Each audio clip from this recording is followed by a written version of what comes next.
Veterano sin hogar es tratado como un criminal, pero cuando una mujer en la sala escucha su nombre, todo cambia. Entró esposado, cabizbajo, el cuerpo encorvado por el tiempo, pero no era solo la edad, era el cansancio de existir, los ojos hundidos como quien ya ha visto demasiado para querer seguir mirando. Estaba delgado, pero no por elección. Era hambre, de días demasiado largos y abrazos demasiado cortos. El abrigo raído, manchado por inviernos que nadie contó. En los pies un zapato roto y el otro casi sin suela. Uno de los talones ya tocaba el suelo, como si la vida lo hubiera vencido antes de llegar al final del camino. Don Esteban Morales, 73 años, sin domicilio, sin documentos, sin nadie a quien llamar mío. El delito, haber entrado en una sala desactivada del hospital en la madrugada más fría del año. Solo quería escapar de la helada, del silencio que corta más que el viento. Solo quería una noche más de vida.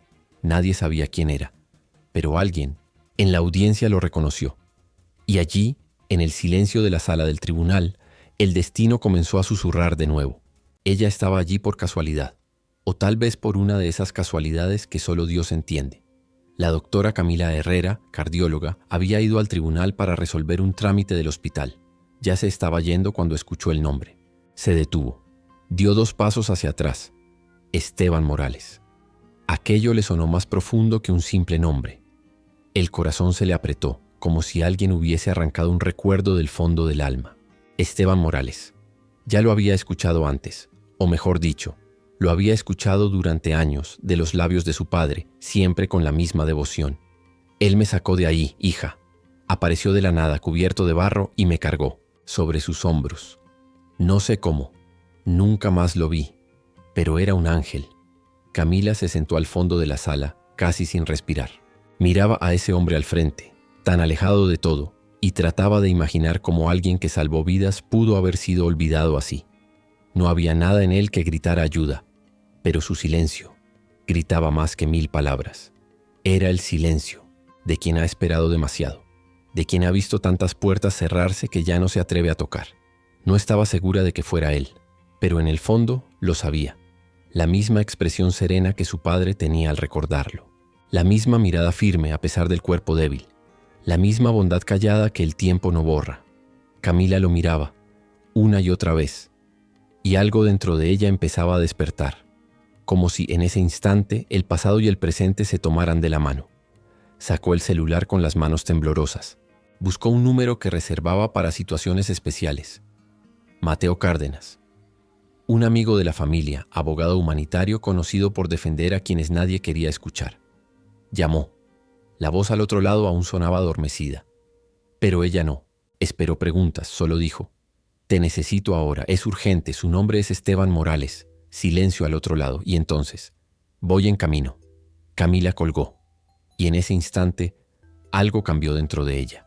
Por primera vez en años sintió que quizá, solo quizá, estaba siendo parte de algo más grande, como si el cielo volviera a mirar hacia ese hombre invisible, como si la fe, dormida dentro de ella hacía tanto, comenzara a respirar otra vez. Él llegó sin aviso, sin traje elegante, sin portafolio de cuero, sin formalidades, solo una chaqueta sencilla, barba sin afeitar y unos ojos que no venían por deber, sino por algo mucho más profundo. Mateo Cárdenas, abogado reconocido por defender causas humanas, entró al tribunal como quien entra en un santuario, en silencio, con respeto, pero con el corazón despierto. Camila lo reconoció de inmediato. Él la saludó solo con la mirada, como diciendo: «Ya entendí». Mateo pidió la palabra. El juez lo miró con extrañeza, revisó los papeles. «Usted no está asignado a este caso». Pero Camila intervino con firmeza. «Él está aquí por mí, y por él». Señaló discretamente a Esteban. El anciano no entendía. Miró alrededor como quien aún espera una broma del destino. Pero no era una broma. Era la justicia, tocando su puerta por primera vez en décadas. Mateo pidió acceso al expediente. Leyó todo en silencio. Luego se levantó. Y lo que dijo no fueron tecnicismos fríos. Fue casi una oración. «Su señoría, a veces la justicia comienza donde terminan las leyes. No todo lo legal es justo. Y no todo lo justo está en los papeles. Esteban lo miraba como quien intenta recordar un rostro perdido, pero no había memoria, solo sorpresa. ¿Quién era ese hombre que hablaba por él? ¿Quién se preocuparía por un viejo de la calle? Mateo pidió tiempo, dijo que investigaría, que esa historia estaba incompleta, que algo no encajaba. El juez dudó, pero la sala estaba en silencio. Había un peso en el aire que nadie podía ignorar, un peso de verdad, a punto de salir a la luz. Camila contenía las lágrimas. Esteban aún no comprendía, pero por primera vez en muchos años sintió que alguien estaba de su lado, que tal vez, solo tal vez, aún quedaba tiempo para ser visto, para ser recordado, para ser escuchado. Y si esta historia te está gustando, si sentís que vale la pena seguir escuchando, te pido un pequeño favor. Suscríbete al canal. No te cuesta nada y a mí me ayuda muchísimo a seguir compartiendo historias como esta que tocan el alma y nos recuerdan que aún hay esperanza en medio del dolor. Mateo no perdió tiempo. Al día siguiente ya estaba revisando archivos, tocando puertas, preguntando nombres que el tiempo había enterrado. Pero encontrar rastros de alguien que vivió en silencio no es fácil. Aún así, cada vez que parecía no encontrar nada, aparecía una pista, una hoja vieja, un recorte de periódico, una voz temblorosa al teléfono. Así descubrió que Esteban había sido rescatista durante la guerra, que ayudó en terremotos, que trabajó como voluntario en Mimo Tamine, albergues cuando nadie más se atrevía a entrar, que tenía manos fuertes y corazón grande, pero también descubrió la herida, la verdadera caída. Esteban había perdido a su esposa y a su hijo en un accidente de autobús. Volvían de visitar a su madre enferma. No sobrevivieron. Desde entonces, él desapareció del mundo. No porque huyera de la vida, sino porque la vida lo dejó solo. Por años nadie lo buscó. Nadie preguntó. Nadie notó su ausencia. Como si hubiera sido tragado por la misma tierra que tantas veces removió para salvar a otros. No había medallas.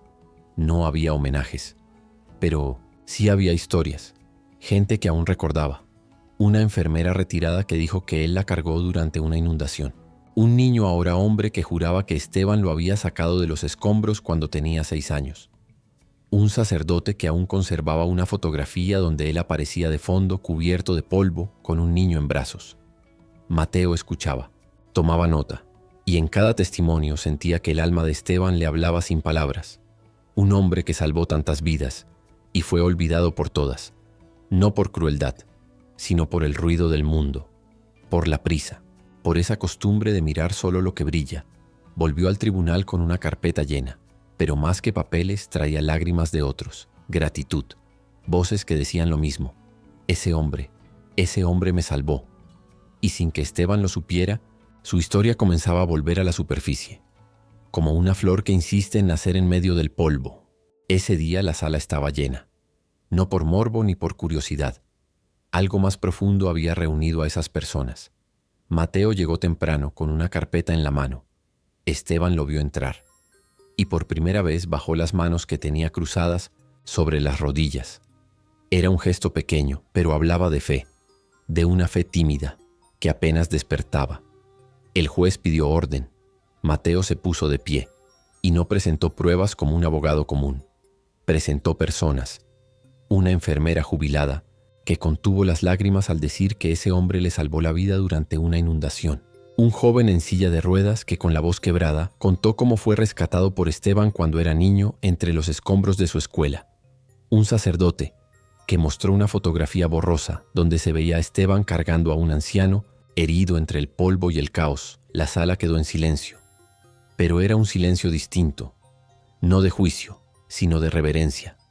Entonces Camila se levantó, caminó hacia el estrado con pasos lentos y con el alma expuesta. Dijo lo que llevaba años guardado, que su padre, antes de morir, repetía el nombre de un hombre que lo había salvado, que siempre lo llamó un ángel de carne y hueso, y que después de todo este tiempo, ese hombre estaba allí, frente a ellos, solo, olvidado. Vivo. El juez bajó los ojos, respiró hondo y dijo lo que nadie esperaba escuchar. Don Esteban Morales, usted está libre de toda culpa, pero más que eso, le pedimos perdón. La sala entera se puso de pie. Algunos lloraban, Otros aplaudían en silencio. Y Esteban simplemente bajó la cabeza, como quien no sabe qué hacer con tanto amor junto. El hospital, conmovido por los testimonios, ofreció ayuda vitalicia, vivienda, cuidados, dignidad y, sobre todo, reconocimiento. Porque algunos milagros no caen del cielo, caminan entre nosotros, a veces vestidos de silencio. No hubo fiesta, no hubo discursos, solo una camilla empujada con cuidado, un cuarto simple al fondo del hospital y una puerta que se cerró sin ruido. Esteban entró allí en silencio. Lo miraba todo como si no fuera real. Una cama limpia, una ventana por donde entraba la luz, una manta gruesa y una enfermera que le dijo su nombre, no como quien lo llama a rendir cuentas, sino como quien lo reconoce. «Buenos días, don Esteban». Él tardó en responder, no por falta de palabras, sino por incredulidad. Pasó las primeras horas sentado, tocando con los dedos la madera del velador, el metal de la cama, el vaso de agua, como si cada objeto fuera un milagro pequeño, tangible. Nadie le preguntó por su pasado, nadie le exigió explicaciones, solo le ofrecieron cuidado y presencia. Los días pasaron lentos pero suaves. Los voluntarios lo saludaban con una sonrisa. Los médicos pasaban a verlo. Una señora mayor del servicio de limpieza le dejaba galletas en una servilleta.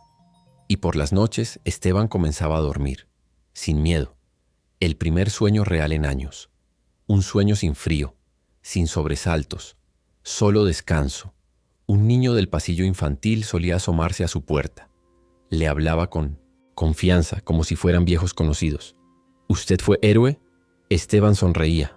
No respondía, pero algo en su mirada decía más que 1000 palabras. Y entonces, en uno de esos atardeceres en que el sol entra como caricia por la ventana, Esteban lloró. No de tristeza, no de dolor. Lloró por haber sido visto, por haberse sentido alguien, porque a veces el verdadero milagro no es curar un cuerpo, es devolverle el alma a quien pensó que ya no tenía lugar en este mundo. Días después, mientras organizaba una caja vieja de papeles de su padre, Camila encontró algo inesperado. Eran cartas, muchas, algunas sin abrir, otras sin enviar, todas escritas con una letra temblorosa, como si cada palabra cargara años de emociones detenidas. En una de ellas su padre hablaba de Esteban, con detalle, con gratitud, con lágrimas entre líneas. A veces pienso que Dios me mandó un ángel con nombre de hombre, Esteban Morales. Nunca supe más de él, pero si algún día lo encontrás, hija, decile que no lo olvidé, que le debo más que la vida. Camila sintió un nudo en la garganta. Leyó esa carta una y otra vez. Era más que tinta sobre papel. Era una deuda de amor que el tiempo no pudo borrar. Guardó la carta en un sobre, limpio, y fue al hospital. Esteban estaba sentado junto a la ventana mirando el cielo. No dijo nada cuando ella entró. Solo asintió con la cabeza. Camila se acercó, se sentó frente a él y le entregó el sobre. «Esto es para usted, de parte de mi papá». Esteban no entendía. Lo abrió con manos lentas. Y cuando leyó el primer renglón, sus ojos se nublaron. No lloró fuerte. Solo bajó la cabeza. Cerró los ojos. Y una lágrima larga le recorrió el rostro. No de tristeza, sino de alivio, de descanso, de confirmación, porque alguien había recordado, porque alguien había guardado, y esas palabras guardadas por años eran más que un mensaje. Eran una bendición enviada desde el cielo, un abrazo postergado que al fin había encontrado su destino. Los días pasaban tranquilos. Esteban ya no preguntaba cuánto tiempo le quedaba. Solo miraba por la ventana, agradecido por cada amanecer. Caminaba despacio por los pasillos del hospital, con ese andar que mezcla cansancio y dignidad. Los médicos lo saludaban con respeto. Los voluntarios le dejaban frases bonitas escritas en servilletas. Nadie lo trataba como paciente. Lo trataban como historia viva. Una tarde, mientras cruzaba el sector infantil, escuchó risas. Se asomó con discreción. En una de las habitaciones, un niño jugaba con un estetoscopio de juguete. Llevaba puesta una bata blanca de papel y un gorro azul que le tapaba media cara. «Soy doctor», decía con orgullo. Esteban sonrió. No dijo nada. Solo lo observó. En ese niño había algo familiar, no en el rostro, en la intención, en las manos pequeñas que simulaban sanar, consolar, cuidar. Metió la mano en el bolsillo de su chaqueta. Allí, doblado con cuidado, estaba su antiguo gafete de rescatista, aquel que había guardado durante años, como si aún tuviera un lugar en el mundo. Se acercó al niño. Se agachó con esfuerzo y, sin decir una palabra, le colocó el gafete en las manos. El niño lo miró. Luego miró el objeto. ¿Es tuyo? Esteban asintió. ¿Me lo puedo quedar? Esteban volvió a asentir. Y antes de ponerse de pie, le susurró al oído: solo prométeme una cosa, que lo vas a usar con amor. Y así, sin cámaras, sin aplausos, sin más testigos que Dios, Esteban cerró un ciclo. Dejó su historia en buenas manos, porque a veces el verdadero milagro no es cambiar el mundo, sino inspirar a alguien a seguir haciéndolo. Y si esta historia tocó tu corazón, me encantaría saber de ti. Escribí en los comentarios desde qué país o ciudad estás viendo este video, cuántos años tenés y qué sentiste o aprendiste con esta historia. Voy a leer todos los comentarios con mucho cariño. De verdad, me va a hacer muy feliz saber que este mensaje llegó hasta vos. Gracias por estar acá y por seguir creyendo que aún hay luz en este mundo.